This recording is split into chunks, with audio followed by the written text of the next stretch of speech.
بسم اللہ الرحمن الرحیم نحمدہ ونصلی علی رسولہ الکریم اما بعد۔ پیارے پیارے بچوں، ننھے منھے پھولوں، اللہ تعالیٰ آپ سب کو ہمیشہ خوش رکھیں۔ الاحسان اکیڈمی والے چچا کی طرف سے السلام علیکم ورحمۃ اللہ وبرکاتہ۔ پیارے بچوں، آج ہماری کہانی کا عنوان ہے سانپ بنا محافظ۔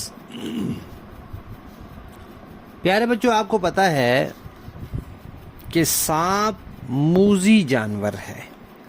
موذی کہتے ہیں تکلیف دینے والا، نقصان پہنچانے والا۔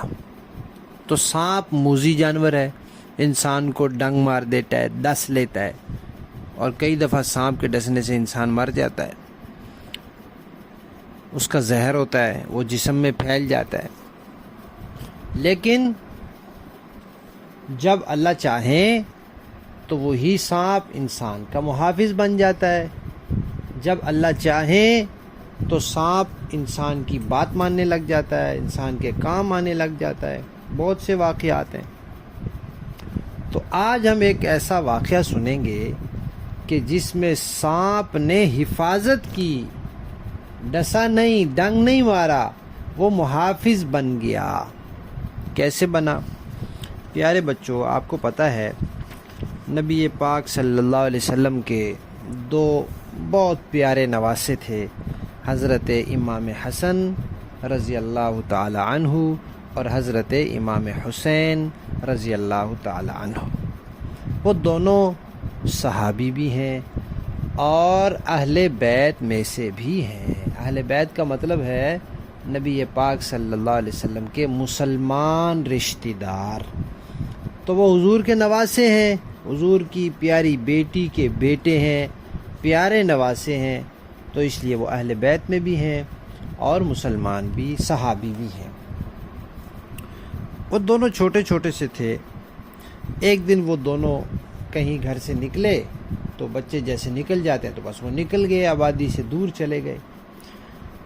اب جب دیکھا، کیونکہ وہ گھر میں ہوتے تھے، کبھی نبی پاک صلی اللہ علیہ وسلم کے پاس آ جاتے تھے، تو اب جب توجہ ہوئی، دیکھا تو وہ دونوں ملے ہی نہیں۔ گھر میں دیکھا تو گھر میں بھی نہیں ملے، مسجد میں دیکھا مسجد میں نہیں ملے۔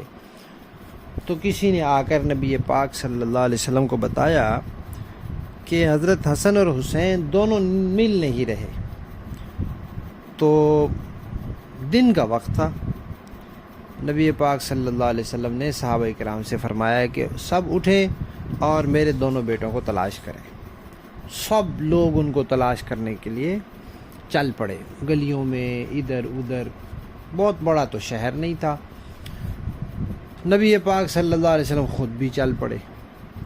چلتے چلتے چلتے آپ ایک جگہ پہنچے، وہاں پہاڑ تھا دونوں طرف اور درمیان میں جگہ تھی، اس کو کہتے ہیں پہاڑ کا دامن۔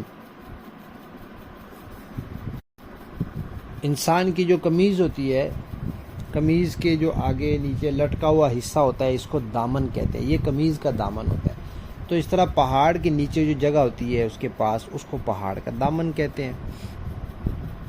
تو نبی پاک صلی اللہ علیہ وسلم وہاں پہنچے تو دیکھا کہ حضرت حسن اور حضرت حسین دونوں ایک دوسرے سے چمٹے ہوئے ہیں، ایک دوسرے کو انہوں نے گلے لگایا ہوا ہے اور ڈرے ہوئے ہیں۔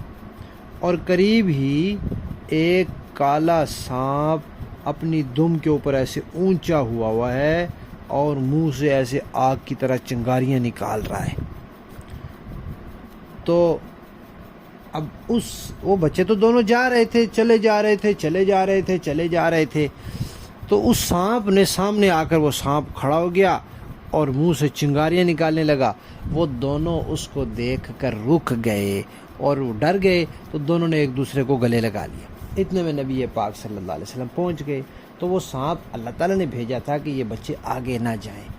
تو پھر جب اس سانپ نے نبی پاک صلی اللہ علیہ وسلم کو دیکھا تو پھر وہ واپس چلا گیا، اور نبی پاک صلی اللہ علیہ وسلم نے ان دونوں کو لیا، پھر ان کو اپنے ساتھ لگایا اور ان کو اپنے کندھوں پر بٹھایا۔